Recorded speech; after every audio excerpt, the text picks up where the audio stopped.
Welcome to South of King's Landing, Explosion Network's House of the Dragon After Show, where we discuss and break down each and every episode of the House of the Dragon, Season 1. My name's Dylan Blight, and joining me, Hand of the King, Ashley Hobley. Hey Dylan, excited to be here to talk about weddings and crabs. I thought he was going to say crabs, but yeah, there we go. This week's episode is called Second of His Name, directed by Greg Yaitanes, written by Gabe, Fonseca, and Ryan J. Condal. Synopsis of which was Daemon and the Sea Snake battle, the Crabfeeder. The realm celebrates Aegon's second name day. Rhaenyra faces the prospect of marriage. What do you think of this third episode, Ash? Yeah, it was alright. It was a bit slower than the previous ones, you know? But, you know, it went out with a bang. Like with the stuff in the seasides. I feel like the time jumps are not helping you connect to the characters a great deal, you know? Suddenly it's 3 years ahead. Alison's got a second child on the way. It's like kind of awkward.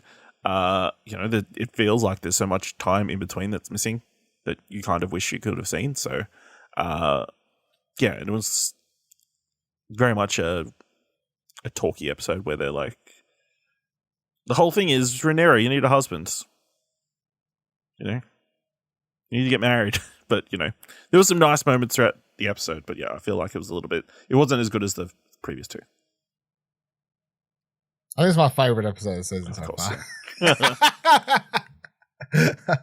I like the way they're doing the time jumps. I feel like they tackle it, like, especially this episode, it's instead of having to go, oh, how long is it? Like, it's very cleverly just as soon as the episode starts, they're like, on his second name day, you're like, okay, it's been 2 years. You know, like, it's roughly 2 years. They very, like they get it out there straight away. You don't know how long it took to conceive. It's roughly 2 years later. It's fine.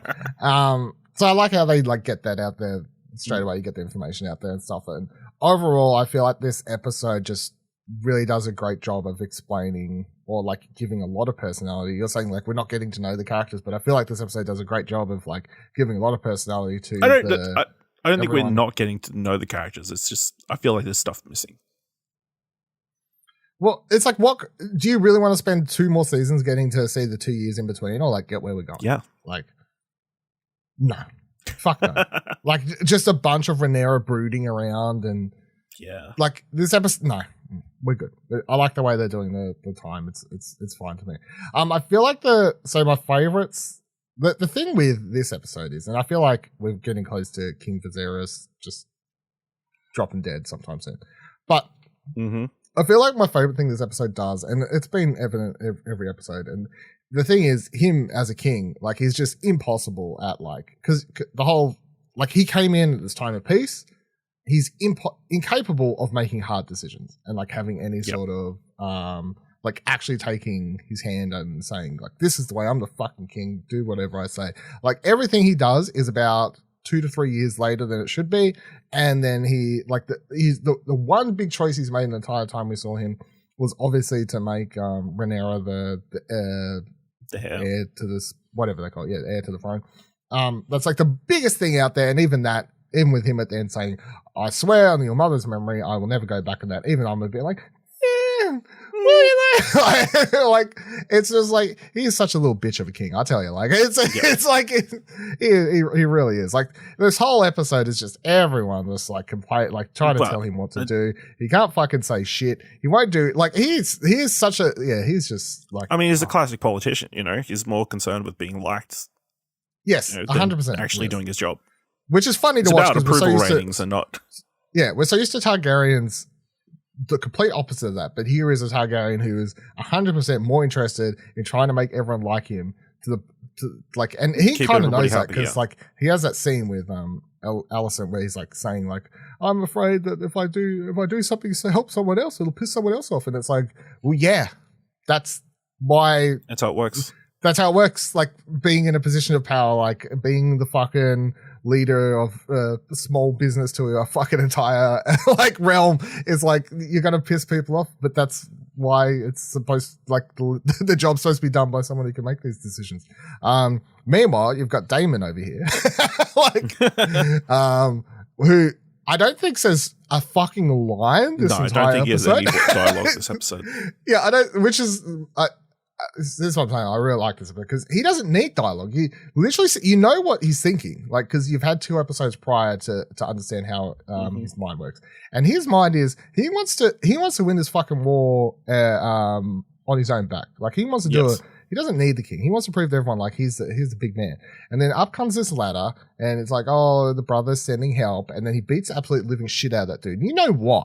It's because he's pissed off, and then because of that, he then just marches straight up with this suicide plan. And that, it just goes full fucking ballistic suicide mission to beat Crabfeeder or whatever his name is. Shout out to the. Have you seen the meme going around? You know, Daemon who had a zigzag. Oh no! I saw that too. Rickon Stark.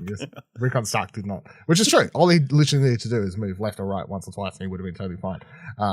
Dumb fuck. And he only had one arrow coming at him. Yeah, one arrow. Motherfucking Daemon dodging like hundreds and gets his twice. Like that's a pretty good ratio. So yeah, it's like Daemon has literally no dialogue, but you get a clear understanding of who he is, and like he's willing to make decisions. He's willing to take risks. He's willing to do all these things. At the same time, you then have Rhaenyra, who all the hunting stuff in this episode reminded me, I think, like Game of Thrones season 1, they go hunting in like the 3rd or 4th episode as well, which is where Stannis or whatever, no, not Stannis, fucking whatever, the original Baratheon king. Isn't it like it's like the 3rd or 4th episode? I don't think you ever see the hunt. No, but you know he goes away. That's why I was concerned about the deer. I'm like, is this how they're going to kill him as well? Nah, you're going to stab him and that deer's going to like stick his... No. You know how he's going to die. They've been teasing it for episodes, which is he's going to die to these fucking maligned wounds that he gets from sitting on the fucking Iron Throne where he keeps cutting himself on it. But they keep trying to say, oh, the skin, you know, like it's infected, but maggots, she'll be right. You know, so... but then you have Rhaenyra, and I think all the stuff with her was really good. Like, just shows like you get from the outset of the episode, you knew how she's going to be with her ex-friend, I guess. Yeah. And now her stepmom. Yes. Yeah. What an awkward. I love that scene where she's just reading, and then like she knows, like, because old mate who's doing the song is like your Grace, so she knows like she's there because she's referred to as a princess. So, but she doesn't even look up. She's just like, did I say stop playing? Like, yeah, it's like by order of the Queen or whatever. Like they get to play all this power battle bullshit to send that poor bard along. Just making that bard play the same song over and over again, though, as you're reading. Yeah, it's like just pressing repeat on the CD. Yeah, so it's fine. Loved it. So I liked how Rhaenyra goes out and you get to her and Daemon in the episode, like after having different scales of battles, but both covered in blood, willing to get their hands dirty to a degree. Her battle was, of course, one of survival, a little bit, like bit different. Like she didn't march. She didn't march out there looking for it. But however, when push comes to shove, she absolutely fucking won. She stabbed that. She beat the boar and she fucking stabbed it to pieces. And Daemon stabbed a lot of people to pieces and then cut old mate in half. But that I mean, I'm just gonna say it. They did the Crabfeeder dirty. Why, fuck him, little creepy fuck. You know, you build him up for like an episode and a half, and then, you know, he gets killed off the screen. No, I feel like you knew he was never... You build him up as this threat. No. You're viewing this... I feel like that's the thing. You're constantly looking for threats that aren't going to matter for the show. The show's... What's the show called? House of Dragon, right? The show's about the fucking Targaryens, and it's about them. It's about their inward fighting. You know, we're not going to spend a season of them fucking fighting some dude called the Crabfeeder, right? You're looking for the wrong. You're looking for the wrong show. Wrong show completely. I like how they took. This is exactly the same as how they took the Night King out pretty easy. What, the Crabfeeder? Yeah. You reckon he's exactly the same as the Night King? Yeah, let's go for that. 2 episodes of having been mentioned, seen on screen like for a total of 10 seconds across 2 episodes. Yeah. Totally the same as the Night King. He'd been holding him off for 3 years. 2 episodes, 7 seasons. It's fucking close. I think you're onto something. I think it's the same. Yeah. Don't know about that at all. And all their Rhaenyra stuff, like with her trying to be married off. I like the way it ends at the end with Viserys, like saying, you know, like, you got to get married. just fucking pick someone. Just pick someone yourself if you're not going to take anyone I want, all this sort of stuff. So see how that goes. Also, it was fucking creepy as fuck when the real enemy of this show, Sir Otto Bullshit Hightower, comes up and says, I'm just going to say how I feel. I reckon you should marry your, 16, 18, however old she is, I don't know, somewhere around there. I go, daughter. Well, she says she's of age. What's of age? Yeah. I think they say 17, so. Okay. You're going to marry your 17-year-old daughter to your 2-year-old newborn nephew. son.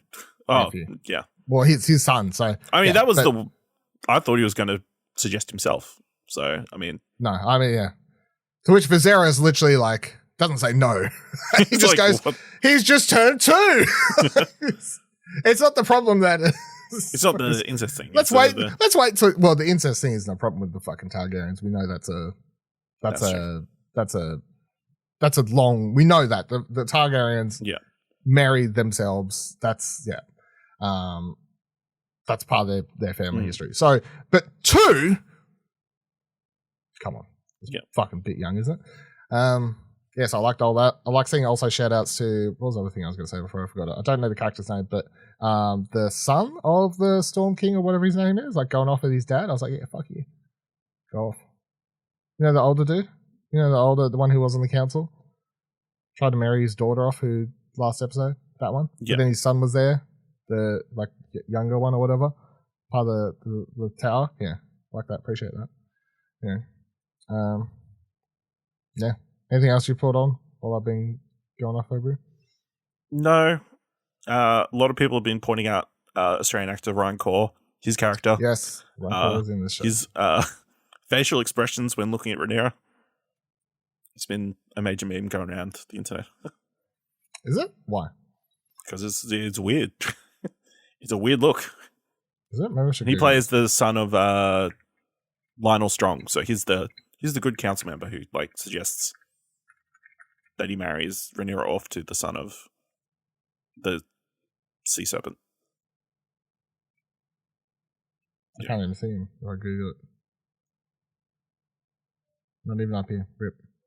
No, I don't remember him looking creepy. I remember seeing him in the show and being like, oh, that's Ryan Corr. Yeah. Probably, which only Australians, I feel, would know. Would understand, yeah. But, yeah, otherwise. That fight at the end, though, that was fucking awesome. I feel like that was a very huge scale, our first huge scale House of the Dragon fight that was seen. And in a post Game of Thrones world, I feel it's kind of crazy that, like, to see a fight of that level that ends with a dragon and not be like, man, this is such a huge moment. It's just like, it's such a normality because of the time period we're in, where like the dragon being there is such a normal thing. But I really like the way it was shot and everything. Daemon just going off, like charging in there. But it was just the like opening of this episode of the dude like praising Daemon for coming in. He's like, save me. And then he's like, save me, my prince, or whatever. And then like fucking slam dragon just like crushes him in half. Yeah, he got saved. But yeah, I like the way, my favorite thing was the way the fight was edited was just the constant cutting to the Crab King and just, Crabfeeder, whatever his name is, and just like the way they framed the shot so you could always tell that he's like, he would peer up at the sky and then motion for more people to come out. Like every time he would be like, no dragon. All right, send more people out. Like that was I like the way it was all sort of put together that way. Choreographed, cool. Yeah, their plan worked. Pretty cool. Daemon took a arrow to the knee, but should be right. We'll see if he can still fight in the future. Man, it'll be shit if he can't fight. Like, what fucking use is he at that stage? Well, I mean, he doesn't need to fight anymore, right? He's built his reputation off this one moment. Yeah, but he likes to fight. That's true. You know what I mean? So he does. Next week's episode is called King of the Narrow Sea.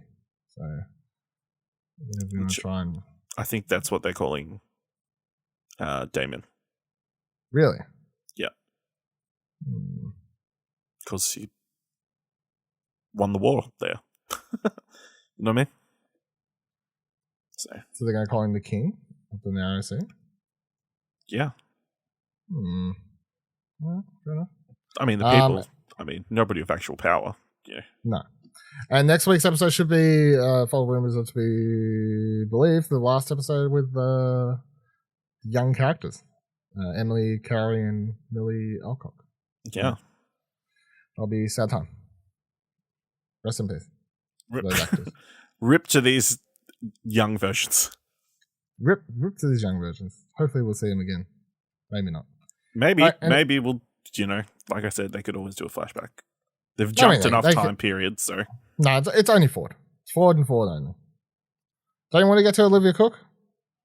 Sure, but yeah. But she's trying to kill fucking, what's the name? Emma Darcy? Yeah, maybe. That's how I presume that's going. Do we? Yeah. It's kind of weird there. Just the relationship between Viserys and Alicent, calling her husband and stuff. Yeah, it's weird. But and then Otto's still kind of manipulating her to manipulate the king into, naming Aegon the actual heir. Well, yeah. I mean, the thing is, we're a Google search away from the answers to all these questions, but yeah, I'm good. But what I'm presuming, based on the episodes we've got previously, and all the red herrings and whatever you want to call it, that kid ain't living. Hey, that kid's not going to live. Oh, for sure. Those. Well, I don't know. So I at least say this. This is the thing. They say it in this episode. Once King Viserys dies, and this is what the dude's explaining to Otto's explaining to Alicent this episode. Once he's dead, it doesn't matter like if she was named. Yeah. Like the kingdom's going to be pissed off. She's a woman. Mm-hmm. So yeah, I feel like the writing's on the wall for there. So yeah, I feel like I can sort of see where this is going, but we're just gonna. I feel like it's all just like chess pieces being put into place until Viserys dies, and Viserys is going to die due to his wounds. Like that's been like shown, foreshadowed since literally the first episode. So that's makes perfect sense. But yeah, and then we'll see what goes from there. We are going to reach a point here though where we will stop time jumping though. Is the thing. So yeah. Which I presume is once they get to adults, once they change to the adult characters, actresses. Yeah. I presume we stop time jumping. It'll slow down at least. It won't be several years between. Yeah, no, it won't be several. Like, weeks, months. I don't know what normal time jumping in the show is, but we won't be skipping ahead like years between episodes once we swap. I think. All right, that'll do it for this week. We'll say one last thing. People were very excited about pugs in Westeros. Pugs are a thing. Just means they die horrible at some point. Sorry, just keep nice things out of the show. I had to watch that deer or whatever antler thing die. That was horrible. It was pretty hard. That poor thing screamed out. What do you think the symbolism of the white deer coming to Rhaenyra? Do you think that's important, or it was just? She doesn't kill. She doesn't kill for sport. She just kills for. Okay. I mean, she kills a boar. They eat it. They try to attack them. He kills a fucking. He kills a fucking poor helpless deer that's been trapped. That's been trapped down by other people and held down by other people. It's not really fair. So. Yeah. At all. He's like, I'm here to hunt. It's not really hunting, is it? You got 5 other dudes holding it down. You fucking come in with a spear and kill it last moment. Well, I mean, the other people hunted it. Yeah, but he didn't do shit. He just got drunk. Typical king bullshit. Again, that's why I was worried that he was going to get killed by that deer because he was very drunk. But, I'm sure 2 kings wouldn't be killed by things on a hunt, so. He's going to fucking... You're right. Next episode, they'll be like, well, we've got to chop your arm off because the fucking disease is spread. Oh my god, look at this blood loss. Look at this blood loss. I'm fucking dead. That'll do it. Council is over for this week. Join us next week on, of course, South of King's Landing. Check out all our other podcasts, exposurenetwork.com at the moment, including if you like fancy stuff, The Lord of the Rings Extended. We are talking about Middle Earth over there. All new Marvelcast. We're talking about She-Hulk at the moment. And what do you want to watch for everything movie, TV, and media, including the upcoming Emmys? We've got a bunch of rewatch spoilercasts for Emmy nominated shows. Check all that out. And until next week, goodbye.